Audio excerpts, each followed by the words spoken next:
This is the Solid Signal Podcast for the week of November 6th, 2017. Hey, I actually had to look that one up. And the subject for the week has got to be, are we just going to be stuck paying $1,000 for cell phones for the rest of our lives? This is the week that Apple finally delivered the most expensive cell phone ever. And you know, when I say delivered, I really mean to those very lucky few with nimble fingers who somehow managed to get a November 5th delivery date for their phones, of which I am not one, and am a little jealous, but I will survive somehow.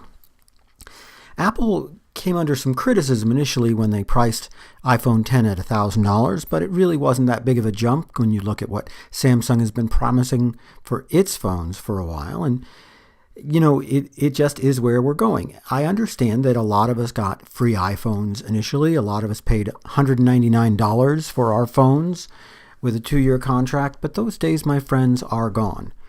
We never really thought that our phones only cost $199 to make. And certainly we didn't think that they only cost $50 to make when you consider the average markup of 400% that is inherent in most consumer electronics, from the point of manufacturing all the way up to delivery. Nobody actually makes a 400% markup, but it goes through assembly and shipping and distribution and shipping again, etc., etc. The truth is that cell phones have always cost, at least the high-end smartphones, have always cost at least $300 or $400 to make. And that's why the real number of $649 floated around for a long time as the price of an unlocked iPhone. For a long time, people didn't do that, but then as people wanted to change from phone to phone faster and yearly contracts were sort of became a thing of the past, well, you actually saw people paying that. They still paid it in an installment plan, but that they paid it. And people were happy for it. And $649 does sound like an awful lot of money for a phone. I grant you that. But when you look at it and think about it, how many times do you touch your phone every day? You touch your phone probably more than you touch anything else outside your body, and I'll just leave it at that. Most of us are obsessed with touching our phones. We check them all the time. I was recently at a meeting where every single person had a cell phone sitting on the table, despite the fact they could have been using a belt holster or putting it in a purse or what have you.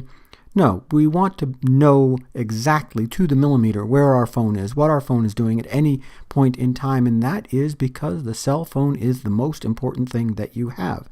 It is your most valuable possession. Oh, go ahead and say it's your wedding ring or your engagement ring or what have you, and you know, I know you'd be unhappy if you lost that.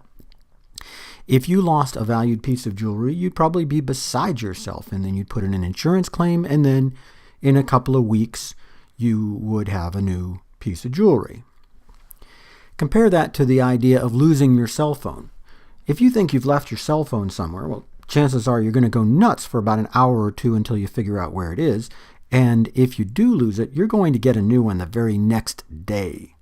You're not doing that with a piece of jewelry, and that tells me that the cell phone itself is more valuable than anything else that you own. And sure, you know, it has a very short-term value because, well, you're going to trade it in for something else in 18 months to 2 years. But in the meantime, the entire model of giving you free or discounted phones was based on the idea that realistically, you needed to be convinced to use a cell phone. This was true 20 years ago, but it certainly is not true today. Today, no one needs to be convinced to use the cell phone. I mean, everyone from the oldest great-grandparent all the way down to kids in first grade have got cell phones, and that's because everybody uses them. It's just our society today. So why should a company like AT&T or Verizon feel the need to discount something that they know you are going to buy no matter what, especially when it comes to a prestige product like an iPhone or like a Samsung Galaxy phone?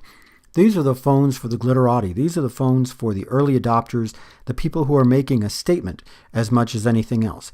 And they are, my friends, the last people who are ever going to get a discount.